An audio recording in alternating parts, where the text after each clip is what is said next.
Hello guys यार, कैसे हैं आप सभी लोग। आज की इस वीडियो में हम पढ़ने वाले हैं टर्माइट्स के बारे में। आज की इस वीडियो में हम देखने वाले हैं कि दीमक की सामाजिक व्यवस्था कैसी होती है, उसे कैसे नियंत्रित किया जा सकता है और वो हमें कौन कौन सी हानियां पहुंचा सकती है। तो बिना टाइम वेस्ट किए इस वीडियो को स्टार्ट करते हैं। गाइस, दीमक को हम वाइट एंट भी बोलते हैं या सोशल इंसेक्ट यानी कि सामाजिक कीट भी हम इसे बोलते हैं। जो निवह में रहती हैं, यह अपना निवह काष्ठ अथवा चबाए हुए भोजन से बनाती हैं, ये आपको ध्यान रखना है। गाइज, अगर हम बात करें इसकी हैबिट एंड हैबिटेट्स के बारे में यानी कि वास व स्वभाव के बारे में, तो जो दीमक होती है वो लकड़ी, पुराने वृक्षों, फर्नीचर तथा मकानों में काष्ठ को भेद कर बनाई गई गैलरीनुमा रचनाओं में रहती है। अगर यार सिंपल सी भाषा में आपको बताऊं तो जो दीमक होती है वो लकड़ी में, मकानों में कहीं भी छेद कर देती है, उसकी काष्ठ को भेद देती है और वहाँ पे एक गैलरीनुमा रचना बनाती है और उसी के अंदर रहती है। वहीं कुछ दीमक ऐसी होती हैं जो मिट्टी के अंदर इस रचना को बनाती हैं तथा उनके आगे आने वाली जितने भी पेड़ पौधों की जड़ें होती हैं, फसलों की जड़ें होती हैं, उन्हें नष्ट कर देती हैं। ये आपको ध्यान रखना है। गाइज, अगर हम आगे बात करें तो जो लकड़ी में रहने वाली दीमक होती है वो केवल उसके अंदर रहती ही नहीं है, बल्कि उसे धीरे धीरे खाना स्टार्ट करती है और खाकर उसे नष्ट कर देती है।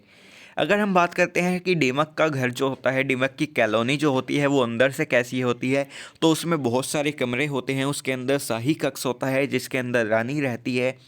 अन्य बहुत सारे कक्ष होते हैं। उसके अंदर एक स्पेशल कक्ष होता है जिसके अंदर वो फंगस का खेती करते हैं।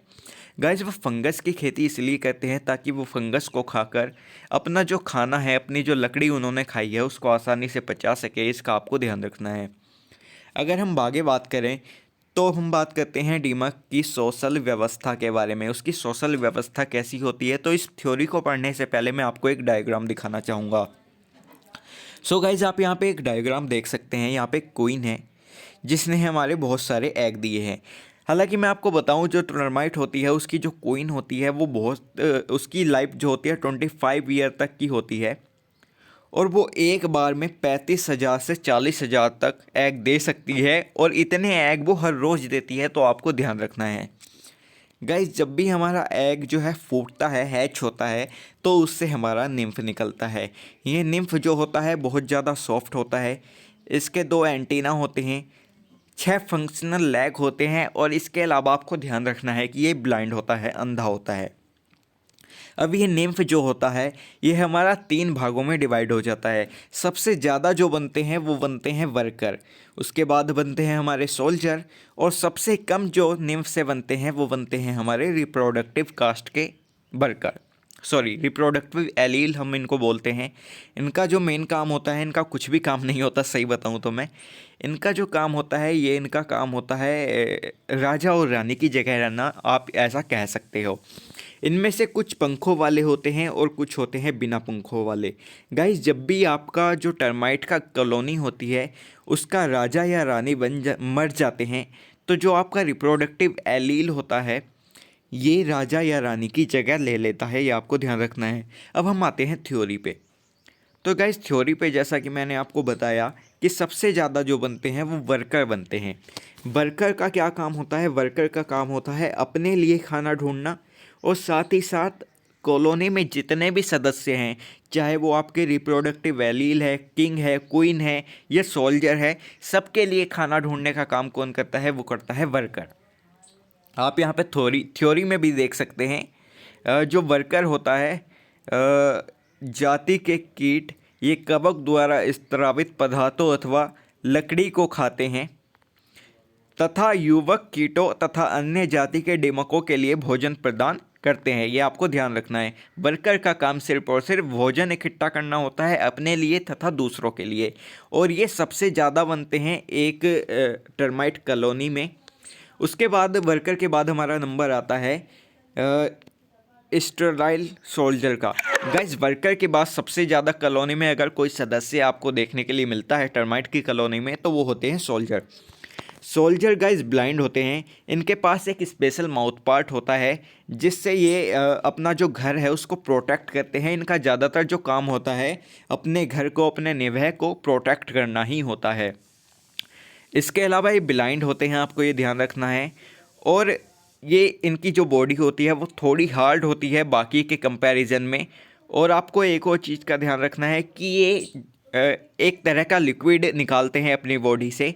तो जब भी कोई एनिमी इनके घर पे अटैक करता है तो ये उस एनिमी के ऊपर अपना लिक्विड फेंक देते हैं और वो भाग जाता है।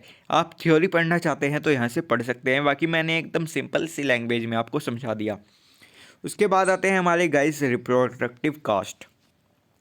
जो हमारे रिप्रोडक्टिव कास्ट होते हैं ये सेक्सुअली रूप से पूर्ण रूप से डेवलप होते हैं, यानी कि ये मेल और फीमेल जो हैं वो पूर्ण रूप से डेवलप हो जाते हैं, इनका सेक्सुअल ऑर्गन जो होते हैं पूर्ण रूप से डेवलप हो जाते हैं, लेकिन ये बड़े नहीं हो पाते, ये निम्फ स्टेज में ही रहते हैं मगर सेक्सुअली डेवलप हो जाते हैं।